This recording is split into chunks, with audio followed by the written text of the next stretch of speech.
Hello again, Lorna. Well, as ever, really, how good that speech was depends on what paper you've been reading. They certainly don't agree with one another. Here at Libération, they've got Merkozy, candidate for the French presidency, as a headline. They certainly feel that Sarkozy is starting to give over a bit too much sovereignty to the Germans or to Europe in general. They say inside that he's a dream president for Germany, and even that he sent the speech to Angela Merkel last night before he gave it, although they don't quite say whether she made any corrections. But they do say he didn't manage to strike the right tone at any point during that speech, according to Libération. And they say he's reached a logical impasse, that he's having to go back on a lot of his own policies in order to consolidate France's fiscal and budgetary policy with Germany's more, which means that he's contradicting himself and the things he's been saying for years. And they also say that he's getting very worried about the opposition within his own right-wing party, that chunk of French political opinion that really doesn't want to see any powers handed over to Brussels, and certainly not to Berlin. But that speech must have gone down well with some people, not least in his own party, at least on the right. Well, Le Figaro enjoyed it. They've got the new Europe of Sarkozy to get us out of the crisis as a headline, and their editorial here on this front page says that only a more united Europe can save the euro, that countries have to consolidate their fiscal and budgetary policy, otherwise the euro is going to collapse. They say he offered decisive leadership as well, so they hardly seem to have watched the same speech as Libération yesterday.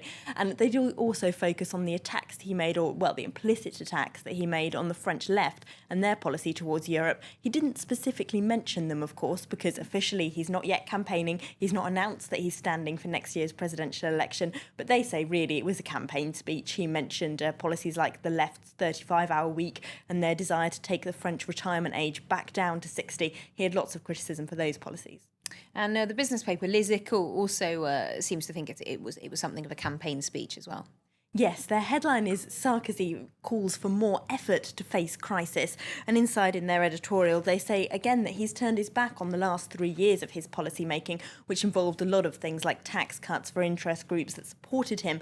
And he's gone for setting out his new line for this presidential election, which is going to be austerity and more austerity. They say it's the beginning of a new French social model, one not focused quite so much on protecting its citizens, but on protecting its bank accounts and reducing the debt as much as possible. They've also analysed some of the language he was using in that speech, in that paper. They say he's certainly trying to stir up the fear a lot. He used the word fear 44 times and crisis 54 times.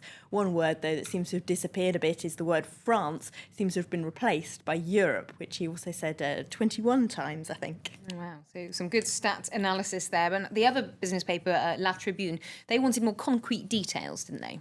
Yes, their headline is a certain blur over Europe today, and they say in their editorial that we didn't really learn from that speech exactly how Sarkozy intends to increase the financial value of the Financial Stability Fund, or what he wants the central bank to do, or how he'd like to reform the Lisbon Treaty. That editorial is headlined "Waiting for Merkel." They say the devil is in the details. They're hoping we're going to get those details from her speech later this morning.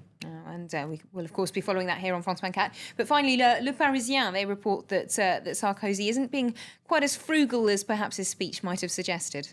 Well, the ruling UMP, his party, certainly aren't being anyway. Apparently, they've just spent 40 million euros on a new building, on a new headquarters for their party here in Paris, which is 5,000 square metres of office space. And even though, of course, that's money that the party's members have donated, the paper Le Parisien still says it's not particularly good publicity to be spending 40 million euros on your own headquarters when the leader of your party is calling on the rest of the French to be more frugal. Indeed, perhaps not. So thanks very much indeed, Elena, for that quick look through today's French newspaper headlines. Well, let's get a reminder now of our top story.